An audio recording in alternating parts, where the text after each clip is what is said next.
Art with me, Katie Cordy. Today, I will show you how to draw two different styles of people.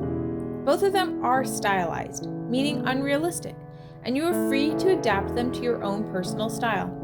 I use a pencil for drawing, then outline them in Sharpie, and color in crayon, but you can use whatever methods you like best.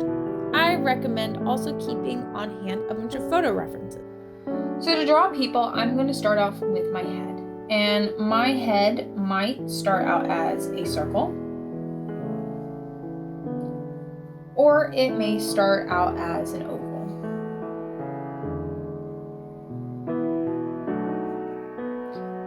And so then sometimes what I like to do is I like to draw myself a faint line down the center to help me figure out where to place my eyes.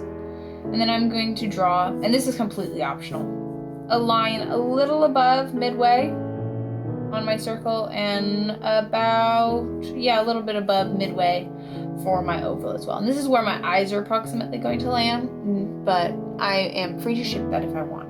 Okay. So our next step is, really you can do any of these steps in any order, right? I recommend starting with the head rather than going with the body first because that's generally helpful. But you can do the hair first, or you can do the eyeballs first, so on and so forth. For me, I like to generally start with my eyeballs. And so for my eyes, I'm going to do a rainbow. Okay.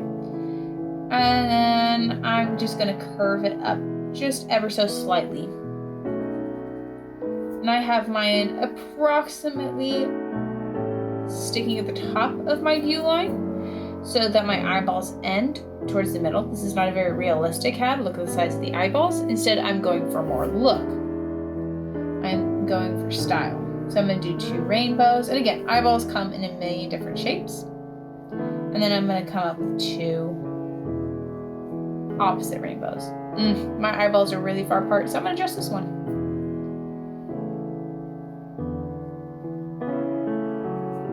There we go. I like that a little better. I did honestly the same kind of thing on this one, but that's okay, because I'll just adjust my nose a little bit. So for my nose, I can either do an oval,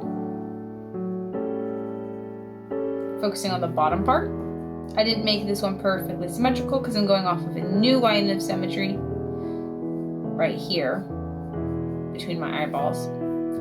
Or I can do a straight line and then almost like a backwards L, or you could actually draw an actual L. You could literally draw an L, like a stylized L for a nose as well. All depends, again, on what kind of style person you're drawing. Then we're going to do our mouth. And your mouth might be a simple line. Or if you want to do lips, you draw almost like an M. 1, 2. And then I'm going to come up with 2, 3 little lines. And then do 2 more curves right here. Oof. But I don't like those lips at all, so I'm going to try again. So I'm going to erase them. It's good to draw your people in pencil because, well, sometimes you need a lot of help. Okay, there we go. It's a little bit better. And then our eyeballs. I often like to have my characters looking off to the side. Gives them a little bit more humanity. I also like to give them eye whites in general.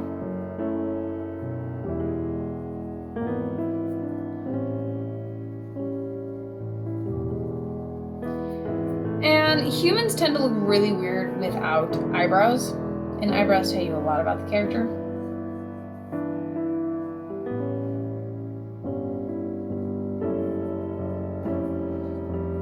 I'm going to adjust my mouth to fit my eyeballs a little bit better. This person's not so happy. They're a little confused here. So then with actual human proportions, the ears begin at the eyes and then come down to the nose. So I'm going to do essentially 2 half hearts, or almost like a half a circle for my ears. If you want, you can add a little extra line at the top, maybe a little half circle to make your ears look a little bit more realistic. Okay, then our next part is going to be our hair, right?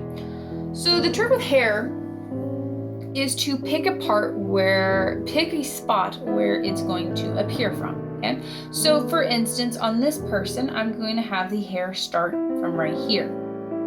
And I'm simply going to have all the hair pour from there.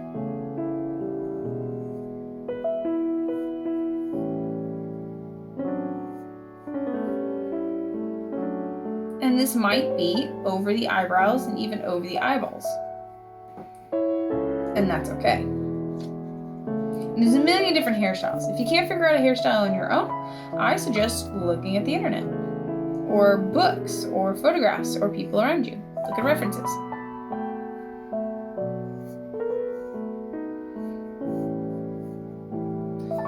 This fellow, I'm gonna make him a dude, so I'm actually going to give him a bit of a chin, strengthen off his features a little bit. So, then I'm gonna give him short hair, which is, traditional, I suppose, but you can do anything you like. That's the beautiful thing about art. And so I'm going to choose a different spot. And in fact, for this guy, actually, I'm going to put his spot in the middle of his head. And I'm going to make his hair fall off to the sides.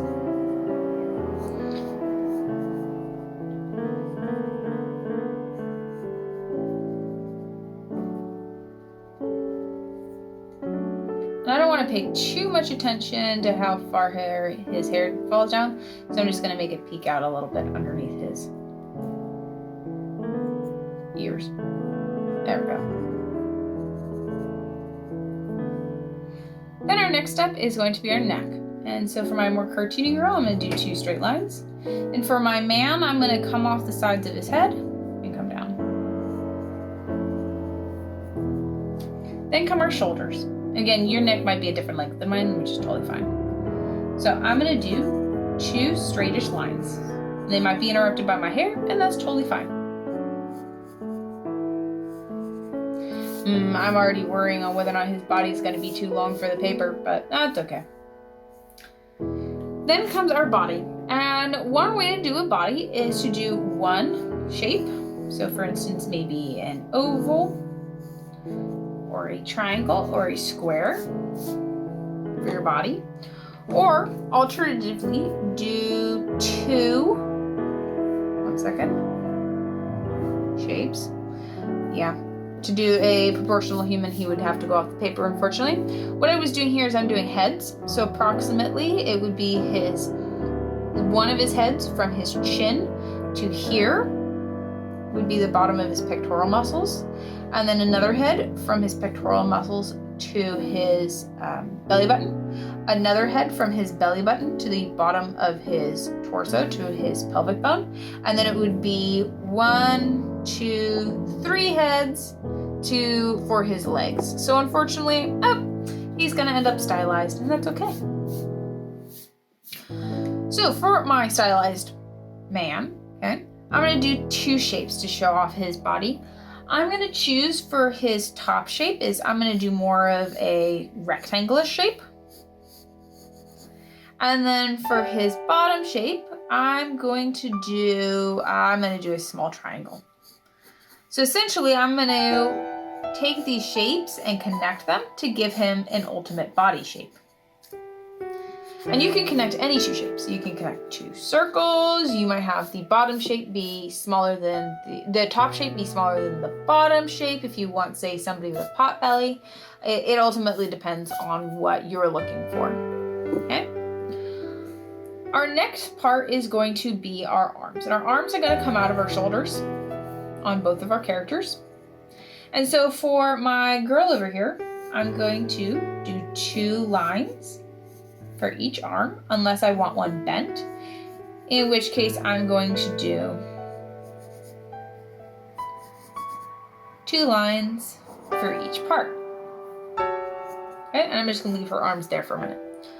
For my man, okay, I'm going to essentially do the same thing. Except in fact, I'm going to actually break it down into 2 lines for each one.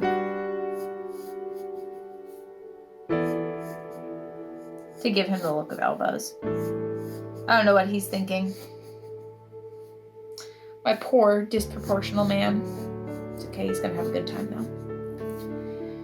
So then for our hands, what we can do is we can draw essentially kind of like the top part of a mitten, almost like a circle. And then do little hot dogs coming from it. And if hot dogs are hard for you, don't worry about it. You can do mitten hands and then do 1, 2, 3 lines. Now, if you feel like cheating, then you can only do 2 lines if you want, because a lot of cartoon characters only have 3 fingers. And if you 3 fingers and a thumb. But if you look at Yoda, he's got 2 fingers and a thumb. So again, it can vary upon your person. And hands are hard, so if you're struggling with them, well, please don't beat yourself up. The only real way to learn how to draw hands is by looking at real hands and then drawing a lot of them, unfortunately. Okay, so I'm essentially going to do the same thing on my fellow over here. And you can also think about which way your thumb is going to face by using your own body for reference.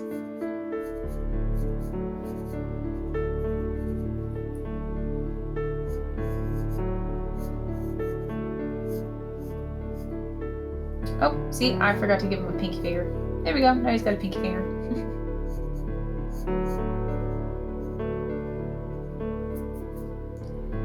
Then our next step is going to be our legs. And our legs are going to come out of the bottom of our torso unless we're drawing an alien. And you might be drawing an alien, more power to you. Okay? So for our legs, they're essentially going to be the same type thing as our arms. I often like to draw almost like a spot for my knees. This is just purely out of habit. I should have just done 1 long leg in a straight line for show, but out of pure habit, my brain just starts drawing, and so I gave knees. So you can do either method. You can either do 1 long leg, 1 long line, or you can add a knee. Completely up to you, okay? Same for my fellow over here is I'm gonna give him, see, I automatically did it again. I cut off at the knees. I'm gonna give him strong calf muscles. So I did a straight line for his shin and then a curved line for his calf muscles. Again, look at real human anatomy. How do human muscles work? Okay. Then we need some feet. And the easiest way to draw feet is almost to draw like a rectangle-like shape. And that applies to both our disproportional man and our cute little girl. He's very stylized. So then, well, obviously we're missing clothes, right? And again, great way to look at clothing is what do you wear? What do other people wear? Okay. Also, what is your person doing? That'll say a lot about the clothing that they wear. For instance, this guy's got a huge chest that is literally longer than his legs, which is almost like superhuman proportions drawn for like Superman and such. So I'm actually gonna make him a superhero. And then for my girl, I haven't decided what I'll put on her yet. But again, look at real clothing. How does clothing fit? One way for clothing to, if you're drawing something and you're not sure how clothing falls, is so for instance, on my girl, if I was going to give her, say, a dress or a skirt, is to draw what's called the waistline, which traditionally on most people, our waist lines up with our elbows, and then to simply fall down. And if you want something with a scalloped edge, you actually do a bunch of wrinkles, like a wave, right? And you can erase anything underneath that you don't need. And instead of directly at the top of these waves, slightly off to the side, you can do lines. Slightly curved if you need them, or straight. And you can even add little lines underneath, meeting at the bottom of the wave and going in. Another way to do fabric folds is to draw like little J's. And keep in mind that clothing generally falls from one point. So for instance, if I wanted, maybe a sash hanging off of him for reasons, I don't know, then it's probably going to curve rather than have straight lines. And it might not even lay flat, because clothing does take that volume. So change it up any way that you need. Give your person any kind of clothing you feel like would look really cute on them. And then, of course, color in.